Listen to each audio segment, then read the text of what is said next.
ఏర్పాటు వీక్షిస్తున్న గౌరవ పెద్దలందరికీ కూడా పేరు పేరున నమస్కారాలు తెలియజేసుకుంటూ ముఖ్యంగా ఈరోజు నూతన సంవత్సరం సందర్భంగా ముందుగా మీ అందరికీ కూడా మనస్ఫూర్తిగా నూతన సంవత్సర శుభాకాంక్షలు.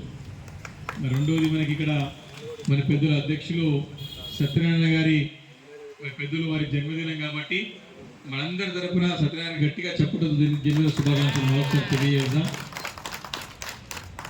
మరి ముందుగా మొన్న జరిగిన ఎన్నికల్లో ఇంతకుముందు మన ప్రధాన కార్యదర్శి ఆంజనేయులు గారు చెప్పినట్టు మీ అందరి ఒక ఆశీర్వాదంతో మీ అందరి ఒక పట్టుదలతో రాష్ట్రంలోనే అత్యధిక మెజార్టీతో గెలిపించినటువంటి మీ అందరికీ నేను నమస్కరించి మనస్ఫూర్తిగా ధన్యవాదాలు తెలియజేస్తా ఉన్నాను. వాస్తవానికి కార్యక్రమం మనం సాయంత్రం అనుకున్నాం కానీ నా టైం టేబుల్లో పొద్దున రాసి పెట్టారు. అడగగానే మరి సత్యనారాయణ గారు ఆంజనేయులు గారు మన దగ్గర ఉన్న పిలుచుకొని ఖచ్చితంగా పొద్దులు పెడుతున్నాం సార్ అని పెట్టడం చాలా సంతోషకరమైన. దానికి మనస్ఫూర్తి నేను మీకు కూడా ధన్యవాదాలు తెలియజేస్తా ఉన్నాను. సోదరులను తెలుసు మీ అందరికీ కూడా గడిచిన 10 సంవత్సరాలుగా అనేక కార్యక్రమాలను చేసుకుంటూ ముందుకు పోతా ఉన్నాం. ఇంకా కూడా చేయాల్సిన అవసరం ఉన్నది.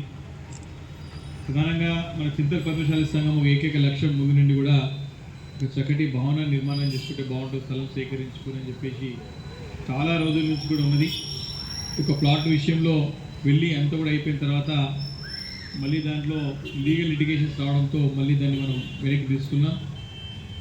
ఇప్పుడు కూడా ఒక స్థలాన్ని మనం సేకరించుకొని ఆల్రెడీ దానికి అవసరమైనటువంటి అడ్వాన్స్ అమౌంట్ కూడా ఇచ్చి పెట్టడం జరిగింది. మరి ఎలక్షన్ కాగానే మన వాళ్ళకి అప్రోచ్ అయినా మరి మీరు చూస్తారు కదా, ఎలక్షన్ కాగానే నెల కూడా కాలేదు, నెల 10 రోజులు కాలేదు, కొంచెం టైం ఇవ్వాలి. నాకు పాత లెక్కలని క్లియర్ చేసుకుంటే మళ్ళీ కొత్త లెక్కలు వస్తాయి. పాత ఇక్కడ